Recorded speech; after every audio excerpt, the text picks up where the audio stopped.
It is good to be with you on what is, I believe, a historic occasion, a historic weekend of witness.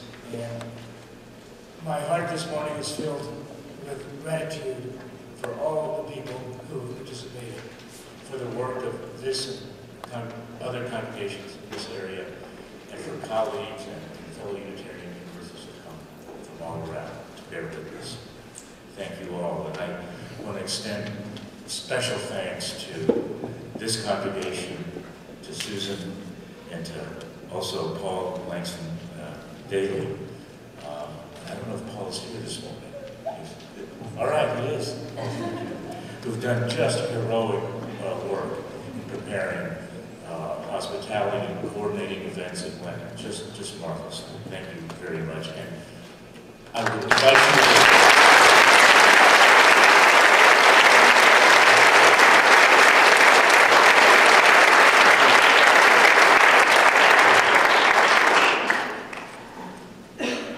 yesterday, several hundred, I figured between 400 and 500 Unitarian Universalists, and tens of thousands. The estimates are ranging all over the map. There were a lot of people there. Came together to protest Arizona's new anti-immigration law, SB 1070. I felt compelled to come and to join this march, for I see how we treat the immigrants among us as one of the great moral issues of our time. The focus this weekend is on Arizona, but the issue is an American issue. And it's even an international issue. As Rev Morales, the leader of the Border Angels, says, "Todos somos Arizona." We are all Arizona. But this morning I would actually have us shift our focus away from Arizona politics. Or rather, I would have us try to understand this issue in a much broader context. The context of history and the context of our core religious values. And let's begin by understanding who these immigrants are and why they are coming to this country in such great numbers. And I would have us begin in Chiapas, Mexico. As you drive across the hilly countryside of Chiapas, you see patches of corn everywhere.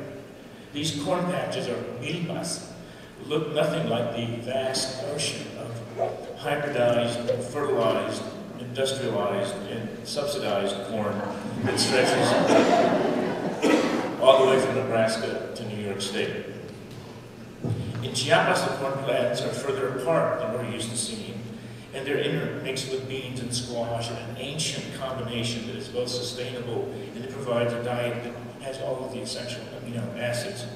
So it's a very actually healthy diet. The corn is tended by hand, and the little plots are worked by individual families.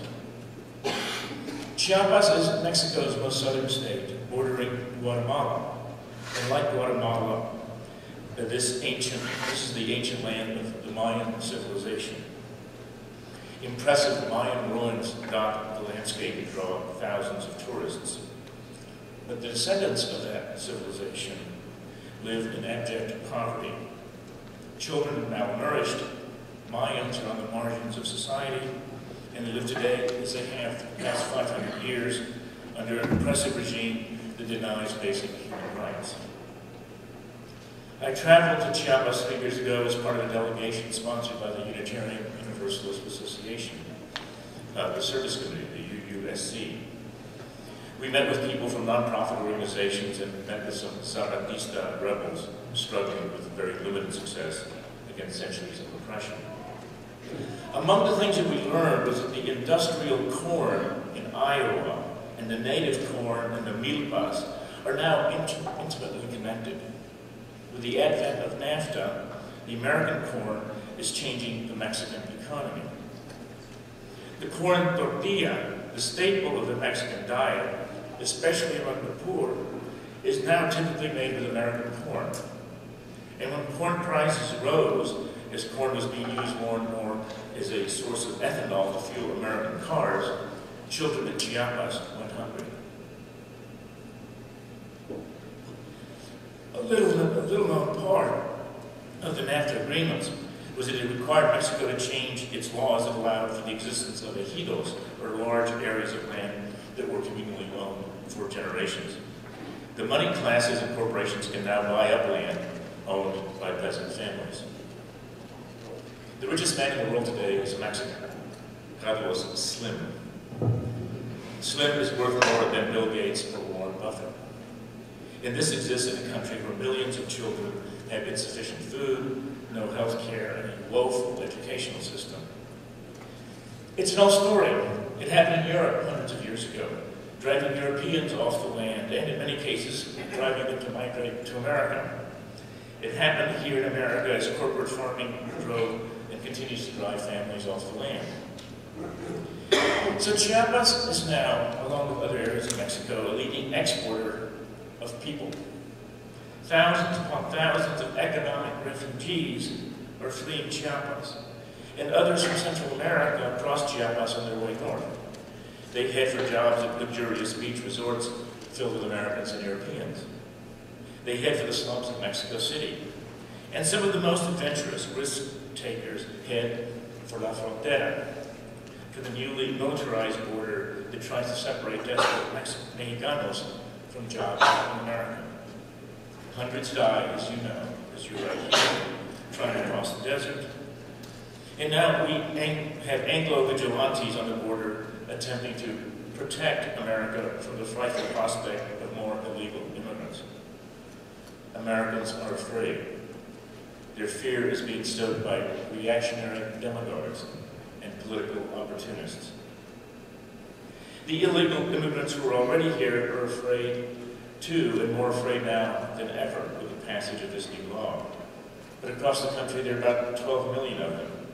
They don't know when a routine traffic stop or a raid by federal authorities will break up their families. And of course, here in this congregation, you know all about this because it has happened in the family of one of your members. Children don't know when their mother or father will be taken away. My own wife, Phyllis, a teacher in a bilingual school, sees this emotional distress every day. This is madness. You and I live in a new America. It's an America my colleague Stan Padilla calls the America of the emotional burrito and the Korean taco. California now has more minority population than it has whites or Anglos. In the Bay Area, there's something like 70 different languages being spoken in the homes of children entering the school system. There are now more Hispanics in America than there are African Americans, and 1 out of every 6 10-year-olds in America is Hispanic. America was once defined by the movement of people from the east to the west, but America is no longer the story of people coming to the East Coast and moving westward. The new American story is of people moving from north, from countries to the south of us, and from the east, Vietnamese, Koreans, and other Asians that are coming to the West Coast. In the case of the recent rapid increase in immigration from Mexico and Central America, most Americans tend to think we're somehow passive victims of this, that these aliens are pouring over our borders and must be stopped. Build the danged fence, your senator says in his re-election ad.